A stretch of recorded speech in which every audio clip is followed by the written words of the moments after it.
And welcome back to Sullivan's Unheard Voices.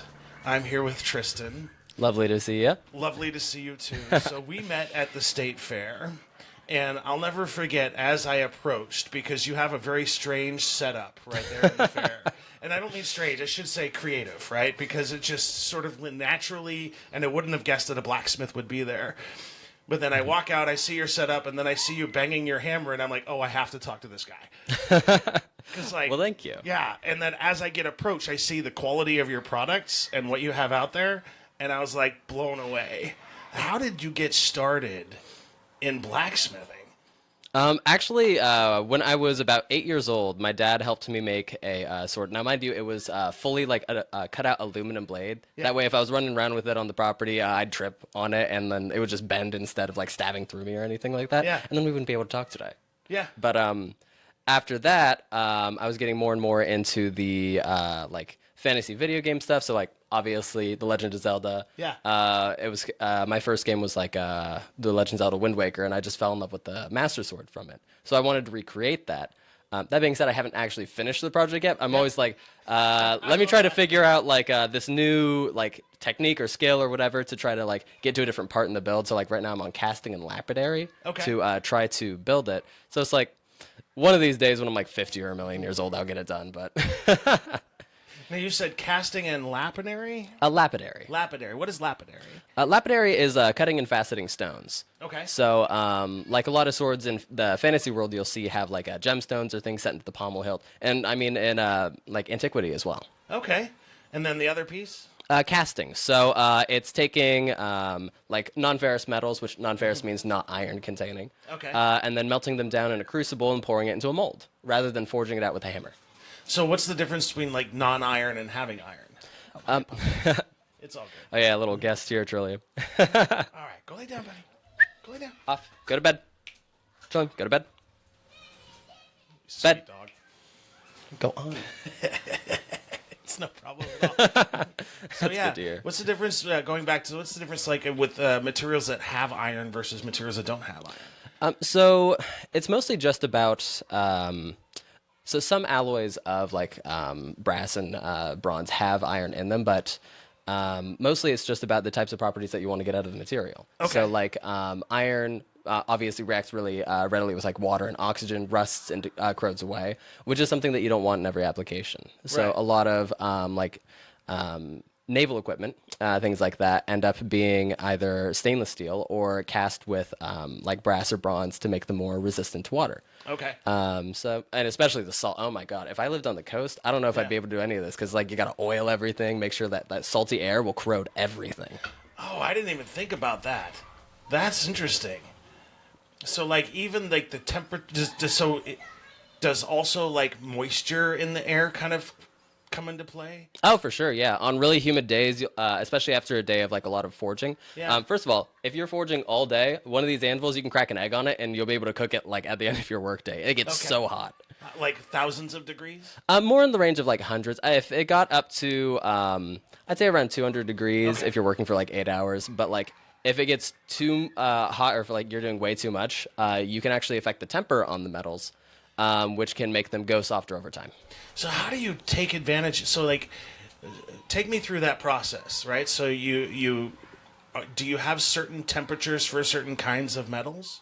Yeah. So like actually. if you're working for steel, you want a certain temperature. If you're working with a different kind, how does that work? So there is, because I can't memorize all of the ones for the different alloys, but there's a wonderful resource called Knife Steel Nerds online that I end up using a lot. It's a forum that this guy, he makes fantastic and informative videos about it and blog posts. Yeah. But like, there are certain austenizing temperatures for metals and normalizing like cycles and things that you have to go through to refine the grain of the steel, get it up to where the carbon dissolves through the iron thoroughly. It's able to change its like phase, which is like, we can get really complicated with it if you want. No, that's awesome. But like imagine a cube with circles on every single one of the corners. Yeah. The circles represent the carbon and the cube represents like the crystal structure of iron when it's cool. Yeah. And then usually it kind of randomly disperses itself, but when you heat it up past its phase transition, which is when it becomes non-magnetic, it will disperse that carbon throughout the material, and then when you cool it rapidly in like an oil or water, depending on the type of material you're using,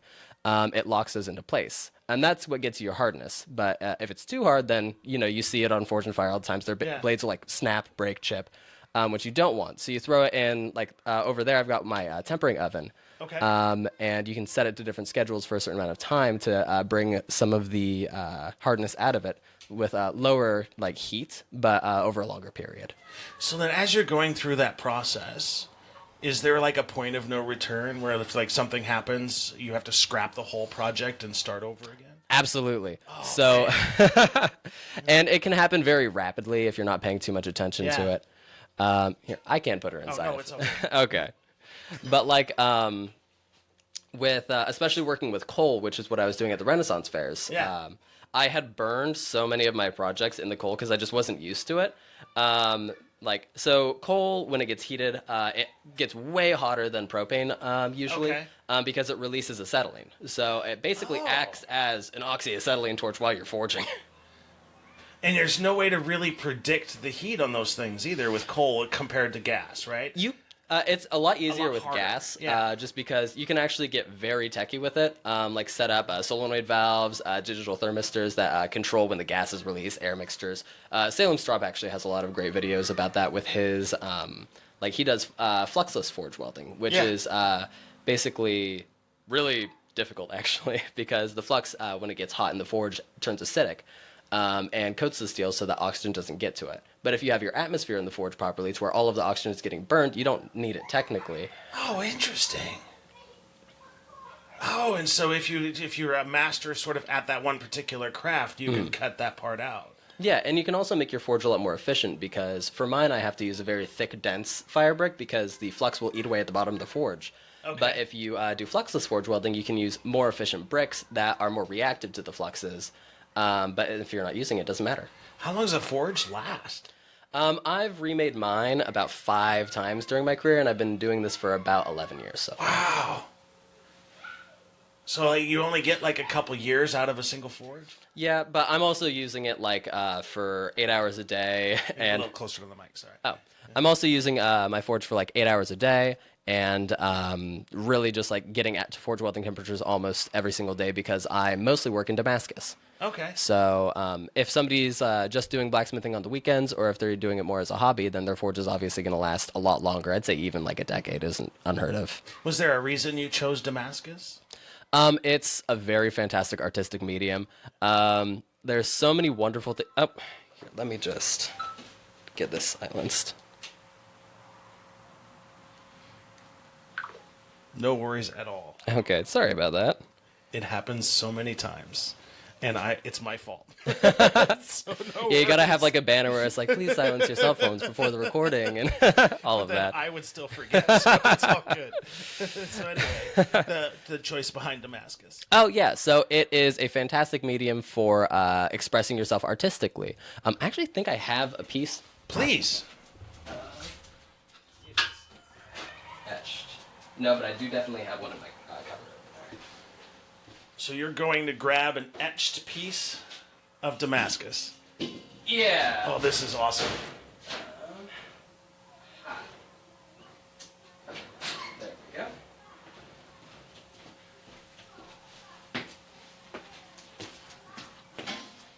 So this was a piece that I was experimenting with a couple of months ago with captured feathered Damascus, which basically it's a mosaic style. So instead of looking more like a wood grain pattern and having the pattern exposed on the surface, imagine it as a loaf of bread that you cut off a slice. Yeah. And then the interior of the steel is what actually, it's like the crumb of the bread. It shows the pattern of the metal.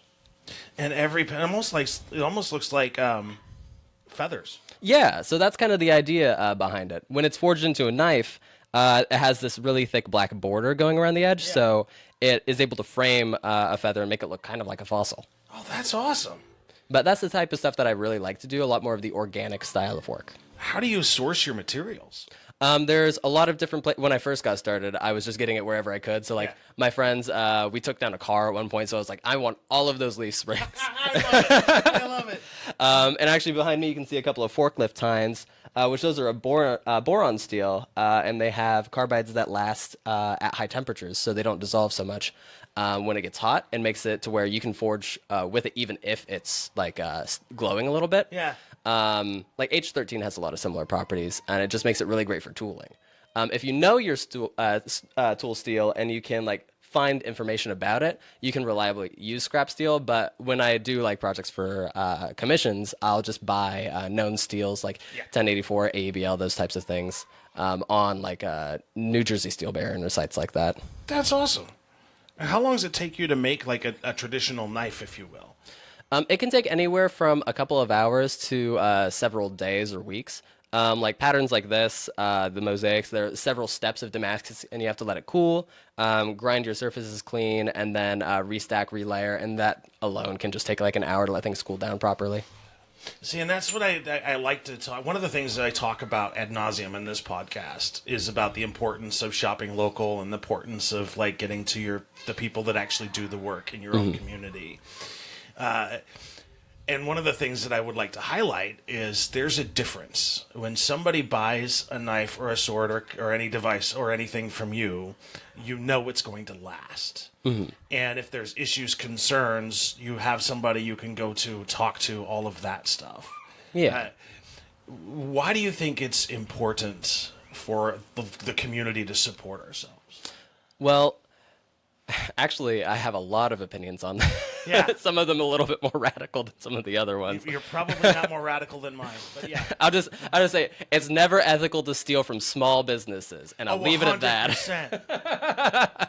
Oh, 100%. Any implications are not my problem. Yeah. 100%.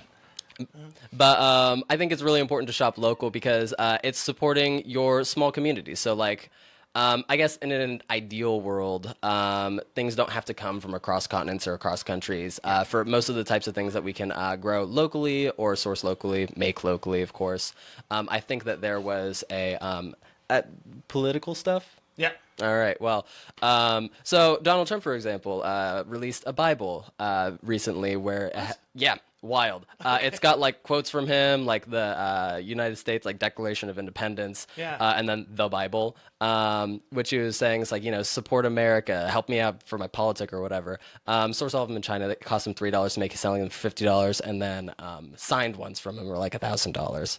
So it's like you can virtue signal, but then not follow through at all. Like I tried to work with a lot of local businesses in my own creation stuff. So like I got sponsored recently by Ram Steel, which is actually that banner there. But they're a metal supplier here in Salem, Oregon. They have some locations up in like near Portland and down in Eugene, but they're pretty much just West Coast. Yeah. But they supply me with my 1084 like 1-inch square bar stock. And it's just a fantastic source of material from them, as well as True Grit Abrasives down in California do a lot of the same knife shows as I do. Yeah. And they also recently sponsored me for belts and abrasives. That's awesome. Yeah. And I love that, the idea of local supporting local, because like at the end of the day, like Walmart doesn't need your money, like they don't. Like, they don't spend their money locally. They don't spend their money back in their community. So, like, every dollar that is raised and spent in your community for a local business stays in your local community. Mm-hmm. And it's sort of like that. I would love to see in a situation or a world where we had these small micro community, like, I don't know what's the right term, but just people supporting people locally as opposed to supporting the big guys. Yeah, because, I mean, you can swap money between, like, your friends and your family, or you can send it directly to a guy who's just going to put it in a bank and make millions off of it. Yeah, and you're not going to get any benefit from it, because that guy is not going to be paying for your schools. That guy's not going to be paying any local taxes outside of the local thing, so you're losing out all of this local economy, too. Yeah. So, not to go off on a tangent, but let's go back to blacksmithing. So, when you're, like, how much of a risk is creating something using a forge? On a couple of different ways, it can be quite a big risk. So you obviously have your bodily harm. I've hit my hand with a hammer more times than I can count. Yeah. Actually, one of my favorite things to tell people is blacksmiths are so stupid I literally had to label my hands. So I've got tattoos of an anvil and a hammer. I love it. But So you've got your bodily harm. Obviously, you can get burns. I've got what I like to call asbestos hands now, which is basically I've been working with fire for so long at this point that the heat doesn't get to me like it used to when I was younger. Yeah. So like when I was in culinary school, for example, this is actually one of my least favorite stories because I feel very bad about the other student. But we had this steamer oven, and I'd been blacksmithing for like 5-6 years at this point. But I was able to grab like the 200-degree pans out, bare hands, put them on the counter, no problem, because you're not really holding it for that long, maybe 10 seconds tops. But this first-year student saw me doing that, and she went in, opened the oven, didn't let it steam out first. So she was opening it up, steam full face, chest, arms. She ended up going to the hospital with like 1st and 2nd degree burns, and I wasn't really able to tell. Like, she ended up dropping out after that, so I wasn't able to tell her sorry or anything. Oh, But that's it's a like, bummer. there's some things that you have to be a little bit more careful about, even outside of the shop, so that other people don't see you and follow your lead. Which is why with my private lessons, even if I don't normally do some things in my own like workflow, I'll make sure that I'm doing them around students so that they know how to work properly and safely. Like, I'm a bit chaotic and artistic, so like if I'm not using a tool and I'm doing something like with the material that I'm not wanting it to cool down while I'm working on it, I'll like throw a tool to the side or whatever, like a baseballer once they start running around the diamond. And then it'll like be on the floor. It's a tripping hazard, things like that. When I'm working with my students, I'm like, put that away on the rack so that you know where it is and you can go get it. And I'm very responsible with that, but it's just not how I do things. And I think there is a difference, right? So, like, I'm a teacher by day, and a lot of the things that I teach I would not necessarily do because, like, once you're in an artistic ability, like, it's just different, right? There are things that you do as an artist that once you become an artist and you become proficient and you have a system that works for you, however, in the beginning, like you say, safety is key, consistency is key. Yeah. I really appreciate that. So how does one get a lesson from you? Right now, I'm just doing personal scheduling. I do all my own programming on my website as well, which means that my calendar coordination with my, like I'm trying to figure out a system to be able to do signups. It reflects on the calendar and then it blacks out days. Yeah. But coding is hard, especially when I'm a guy who hits things for a living. Yeah. So Tell me about it. I'm a podcast host and coding is nothing. terrible. Hey, solidarity though. Yeah, 100%. And so how long is a class? They range from about like I like to do 3-hour chunks because a lot of people who come into the like trade haven't done any blacksmithing at all before, so they get very worn out very quickly. Okay. So 3 hours is generally the limit for people physically. Yeah. But if they've been doing classes with me for a while, I can bump them up to like 4 or maybe like 6-hour sessions. I had somebody in here for all 8 hours. They were pooped afterwards, but they got a lot of progress done. I don't think people understand how much physical work blacksmithing is.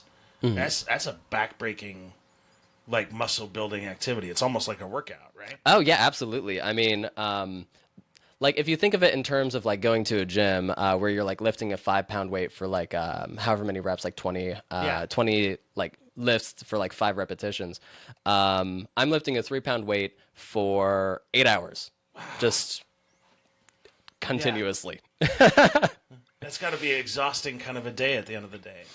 A lot of the tools in the shop can help with that too. Like anvils are actually made out of a high carbon spring steel. So when you strike on them, they return some of that energy back to you, which is why you get rebound on your anvil. Oh, interesting. So it does help. That's why I can still look very scrawny. Right? Now I have a bit of a sleeper build, so. I love your sense of humor. That's awesome. Thank you. And so I had no idea that they had like a spring to it. Yeah, it's That's so interesting. I won't get up, but I have a lot of people will take ball bearings with them when they go to like buy anvils secondhand, and they'll like drop them on the surface. They should bounce 80 to 90% back up from where they did from where you dropped it. Otherwise, it might have been like a barn fire or something and lost that temper on the anvil. So heat it up too high, and then it loses that springiness. And so would imagine like with the forge as well, with an anvil like that, you probably have to replace those frequently or not as frequently. Not actually. If you're not missing your strikes, you almost never have to replace it. So a lot of the anvils that you'll see in the secondhand market have a lot of like chips in the edge, or like they look like somebody took a bite out of them. Yeah. Somebody probably missed sometime in the history of that anvil, and then it took away some of that material because when you strike hardened steel, it develops cracks and fractures, and is able to chip away. Okay. So it takes kind of precision. Mm-hmm. Yeah. And one wrong sort of slam of the hammer might invalidate your whole project. Yeah, very easily. So one of the things that I work with my students first is just hammer control.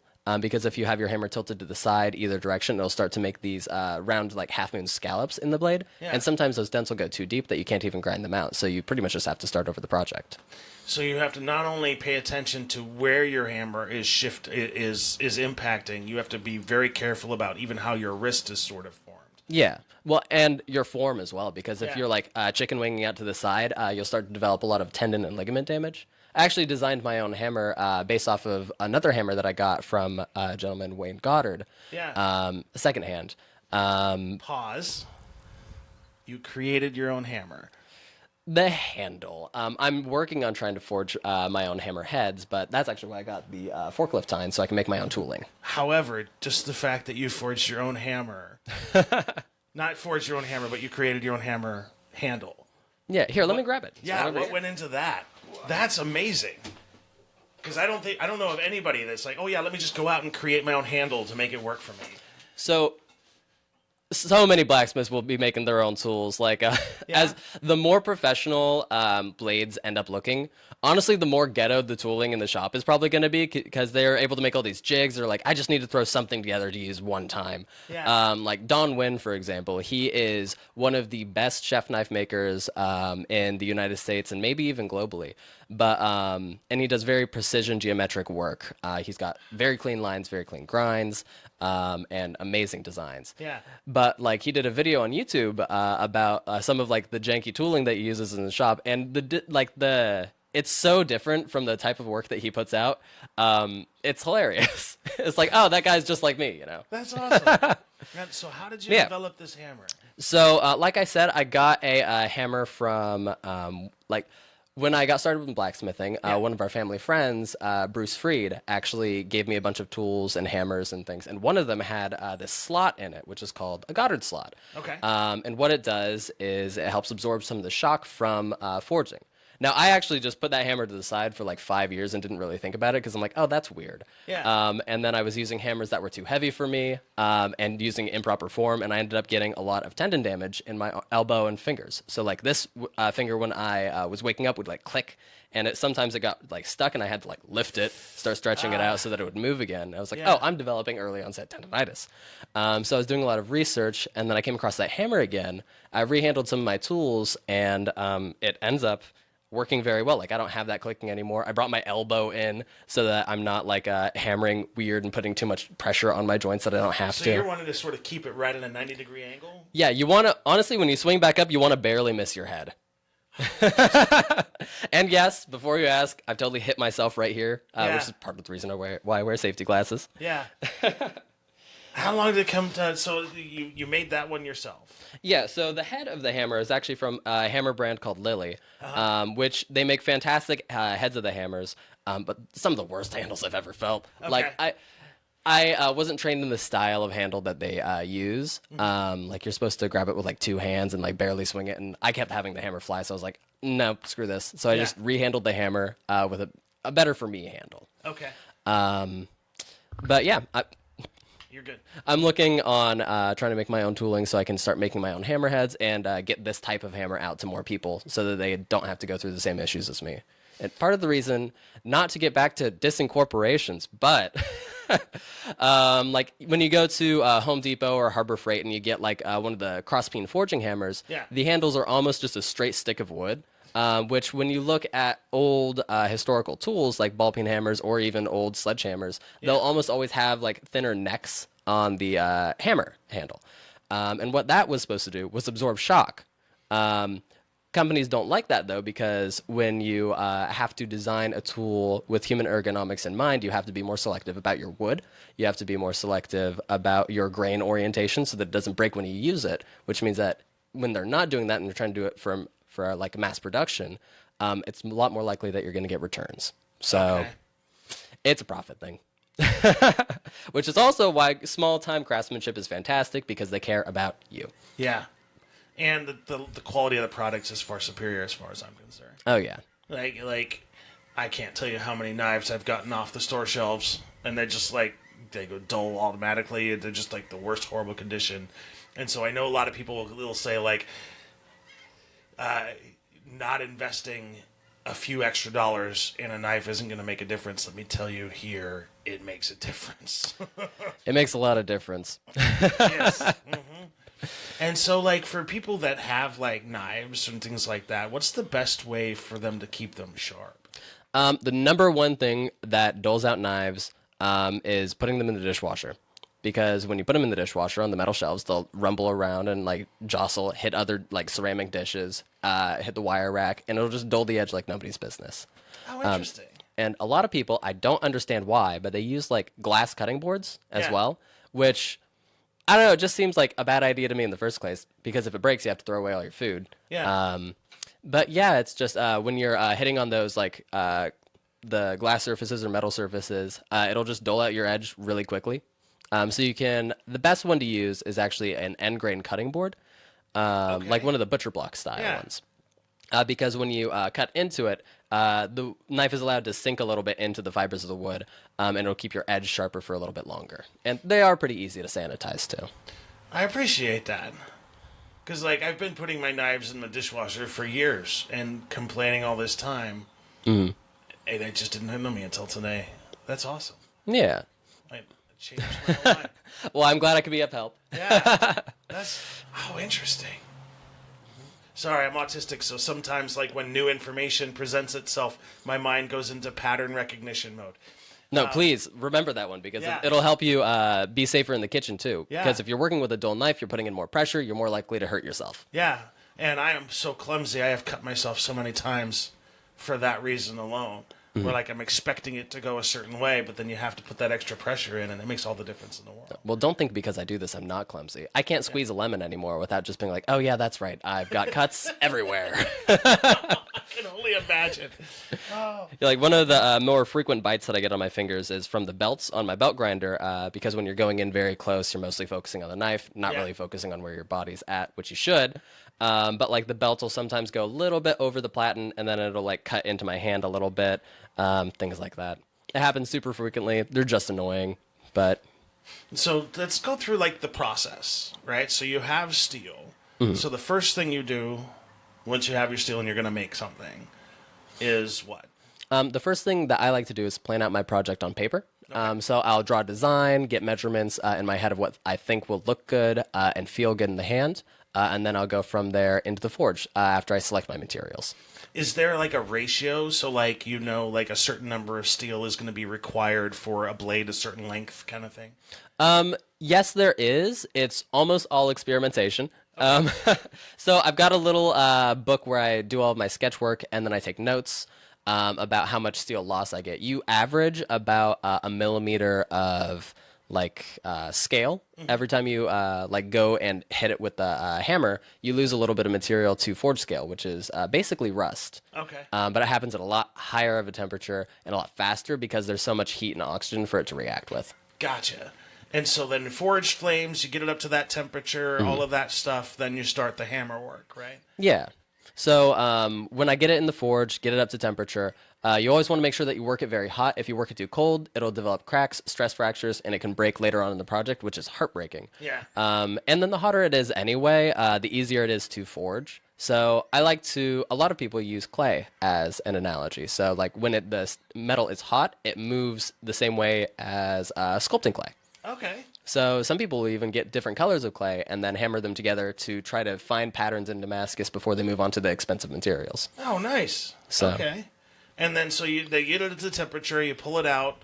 How much time in between, like, you start foraging versus you have to throw it back in to get it back up into temperature? Once you really can't see the color in the metal anymore, you throw it back in the forge. I usually throw it back when it's like a cherry red temperature. Okay. To get it back up to temperature. It takes a lot less time that way too.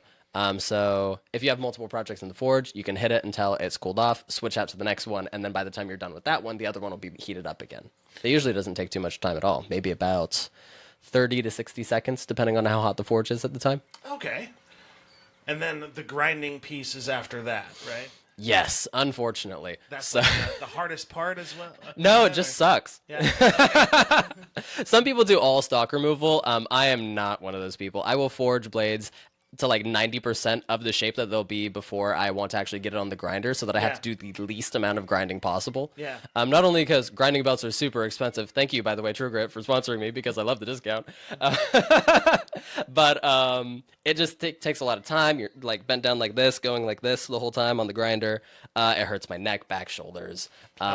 And my thumbs, weirdly, because when I press with it, it's like a lot of pressure going here.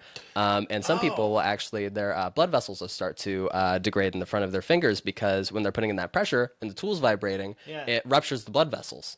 Okay. So like having jigs to where you can hold the blade with handles and then push like with your whole hand instead of just 2 points of contact can be a lot better in the long run. But I find that I tend to overheat blades that way, and you can actually get blades up to like 400 degrees just on the belt grinder, which means you have to throw them away because they've lost their hardness, and it's a whole thing. So then in terms of because I just didn't understand when it comes to the grinding piece that you really have to put some effort into that. I was just always assuming that you just kind of held it on the grinder, but no, you have to push it on there kind of. You don't have to push it too hard. You end up tensing your hand and body a lot because it's a machine that moves very quickly. Yeah. And it can catch, like, you're using friction to remove material. So if you don't have a good enough grip, that friction is going to pull the knife and throw it somewhere. So if you don't have a good enough grip, it's going to throw it out of your hands, and you got your feet down there or your whole legs that you can, like, possibly get a knife in. Yeah. So like sometimes when I'm out here in the shop, my dog Trillium, which you've seen her on camera, she has a little backpack with these Velcro straps on them that have self-save kits, so that if I get injured out here, because I work from home and I work on my own, I can whistle for her to come over, and while she's absolutely attacking my face with kisses, I can start to try to, like, you know, suture off or do like a tourniquet or something on my leg, which hasn't happened, thankfully, but there's always that chance. Always safety first. Yeah, that's awesome. How'd you find Trillium, if you don't mind me asking? Oh, actually, my fiance ended up finding her on a like dog rescue site. Apparently, there's like a lot of stray dogs in Texas. Oh, interesting. Yeah, so they'll just like send them up here for like the adoption fee was like $400, Wow. which, you know, it's actually, we don't have too many stray dogs here in Salem. So finding one where there's like, we just like euthanize them a lot down there. So I don't know. That's a bummer that they euthanize them a lot. Awesome. Yeah, well, I mean, it's not. I'm Vietnamese, so I'm basically eating dogs and cats all the time. That's Do people actually say that to you? A lot more when I was in high school. So I may not look it because I'm pretty suave now, but I actually used to get bullied a lot when I was in high school and middle school. Yeah. I played a lot of Pokemon. I was into anime and video games or whatever, which is like cool now, I guess. But like when I was wasn't back then. not back then at all. Like you had to keep that shit on lockdown, basically. But, like when I was in high school, I was manga club president. And I scheduled this like cosplay day, not to get fully off track again, but like it was like awesome. a cosplay day for Halloween. And some of the other kids were making fun of my manga club kids. I ended up getting in a fist fight wearing a Kirito costume with some guy who was just bullying my like my little weeblets, you know. Yeah. So I'm sorry you had to go through that. you know, it's fine now. It builds character, I suppose. Mm-hmm. But I remember those days. Yeah, as somebody who's autistic, you tend to get bullied a lot in school too, and it's a strange experience that sort of stays with you. But at the same time, I know I'm a better human because of it. Yeah, I'm more empathetic. I'm more accepting of others, because I don't want anybody else to go through that. Mm-hmm. Like nobody should have to go through that, and that just every time I hear that, it hurts my heart. Yeah, it's an unfortunate reality that we live in. Mm-hmm. Even now, just like most of the bullying happening online instead of physically is still just so taxing on people. You know, I'm glad you said that, because one of the things that sort of weighs heavily on my mind today is I was watching a TikTok of one of somebody that I know who's blind, and she was talking about her struggle finding employment because she's blind, and the jokes that were made at her expense because she was so vulnerable. It's like, I hope she doesn't pay attention to those comments, because it's like people could be so mean. And I don't understand. Don't do that, people. Yeah, don't bully people. Be kind. Be nice. I don't know why it's so hard not to be kind and nice. Yeah. Life is just easier if you're kind, I think. Well, we live. Oh my God, I almost said it. It's almost like we live in a society where. But that's true. But like full, like no, I'm not. I'm trying not to go full Joker here, right? But it's just like the world we live in right now is so individualist instead of like communal. You actually, and this is kind of a weird connection to make, but based off of the types of starches that cultures had growing up, you can kind of see where people like how their thoughts on community are. Does that make sense? Kind of. Explain a little more. So like wheat, for example, which Yeah. is the European like cash crop, right? Yeah. So we've got our like our breads and things that come from wheat. You can with you and your family, you can manage like your acre or two of land to be able to like grow enough wheat to like pay your taxes and have enough for you to eat for like over winter and throughout the year. Right. In Asian cultures, rice paddies are really hard to make. Like they're really fucking hard to get all like the water in the right places. You have to divert a river, work with your community, get your flooding right and everything. And everybody works on it together as a community. So you can kind of see how when Western culture takes over a lot more of the public sphere, people get a lot more individualist. I'm not saying that's necessarily a problem, but it's just something that I thought was interesting. No, and I'm glad you said that, right? Because one of the things that draws me to this area, like Kaiser and Salem, is because I feel more of a sense of community here than I have anywhere else. Like, because I come from Seattle. Okay. And I remember living in Seattle. I lived in the same house for 10 years. And I like to get to know my neighbors. I didn't know a single name of a single neighbor because they didn't want anything to do with their community. They didn't want to have any. It was very individualistic. Yeah. And so I come to Kaiser and I meet people. People are welcoming. Like people, as I'm walking down the street, will back up to let you walk in front of them. Yeah. That doesn't happen in Seattle.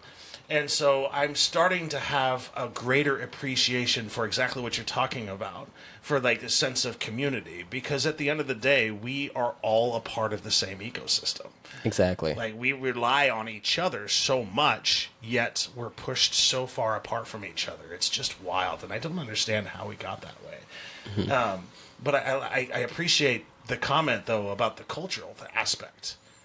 Because I didn't grow up in white culture, right? My dad is actually kind of very much Native American. Oh, okay. And so we didn't abide by those same sort of cultural, non-community, non-collectivist sort of attitudes. And so once I got out of high school and got out into the real world, it was like a culture shock for me. So I actually really appreciate that. Yeah, and actually here in Kaiser, it's really fantastic. Even just like when we take our dogs for walks, there's like community libraries or like fruit stands that people, when they have excess, they'll like put their garden produce in there. And I also planted like a fig tree, a peach tree, and like an apple tree up by our front gate so that people can just reach over and grab it if there's fruit on there. So That's awesome. it's just, that's the kind of community I think that we should try to foster more in the United States rather than everybody for themselves, because, you know, when we work together, we get things done. I mean, look at all the union efforts that have been going on for like the auto workers. Or, 100%. You know, And I can directly attribute the success of my career to the unions. Right? If it wasn't for union protection, a lot of the career choices that I made over the years would not have existed. Oh, as a educator? Yeah. So I work for the state of Oregon. And because of our union, they can't just, you know, I know people don't want to acknowledge that things exist the way they do, but there is still a lot of retaliations. There's still a lot of that power dynamic of management versus employee. And while I work for an entity that has done great things in terms of that relationship, you still need that union protection just to make sure, because I wouldn't have gotten a 6% pay raise last year without the union. I would have been stuck at the same pay. And so, like, the importance of that sort of collective agreement and collective sort of opinion has done so much for people. Yeah. And nothing makes me madder more than seeing companies like Starbucks that are anti-union. Yeah, they've been closing down like stores that have been on the verge of unionizing Yeah. even. And giving stores tips that have chosen not to unionize. So they actually, for the first time recently, put in tips, so you can actually do tips on the cards. They didn't do that historically. But if you go to a Starbucks and you tip, you know it's not a union shop. Oh, They didn't do that for the union shops. wild. Yeah. So that's their way of retaliating without retaliating. That's crazy. Yeah. And I know for the, as far as Salem Catholic Public School District goes, last year there was a pretty big scare of layoffs. Yeah. Which luckily it seems like a lot of those people end up getting hired back on this school year, but still just, I mean, for people who built their entire livelihood and trying to, educate our future generations, that's terrible. Yeah. And then, of course, with you having to go solo, like, is there a group or an organization that helps blacksmiths, sort of? Actually, there are a few of them. So we've got the Northwest Blacksmith Association here in the Pacific Northwest that they meet for conferences and help each other out with like different forging techniques, teaching, and mostly just community too. Like there's a huge resource of blacksmiths online that you can talk to from this community. Nice. As well as the Forge and Fire alumni group chat, which is just a chaotic group chat on Facebook Messenger of all of us people who have been on Forge and Fire. Mostly just shit-talking each other. So you were on Forged in Fire? Yeah, I was, back in 2019. That's awesome. I had no idea. Yeah, it was literally everybody in my episode could have been my dad. Yeah. Like, I was young enough to where they all could have raised me plausibly. How'd you do? I got to the finale, and I won myself second place. That's awesome.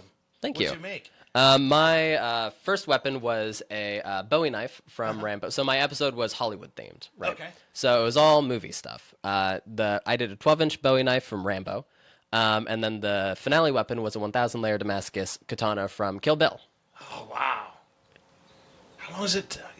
You made a katana from Kill Bill in that much time? 5 days, 50 hours, however you wanted to distribute it. That's impressive. Thank you. It was impressive. like you've seen how my shop's laid out right now. Yeah. When I was on the show, I didn't have any of this equipment. Yeah. And I was using a 12-pound sledgehammer to be able to forge the Damascus. And if you can believe it, I'm 135 right now, which is the heaviest I've been and the most muscular I've been in my life, and I'm very proud of that. But I was maybe 105 back then. Okay. 105, 115. And way scrawnier. But yeah, it was brutal days, 10 hours of just trying to, and it was the second Damascus project I'd ever made. Yeah. So the first one I did was an 8-layer, just to be okay, so this is how you forge weld. And then katana, 1,000-layer Damascus. I'm this is a huge sword that needs to be way more layers than I've ever done in my entire life, and I need to do it in 5 days. Yeah. So it was incredibly stressful.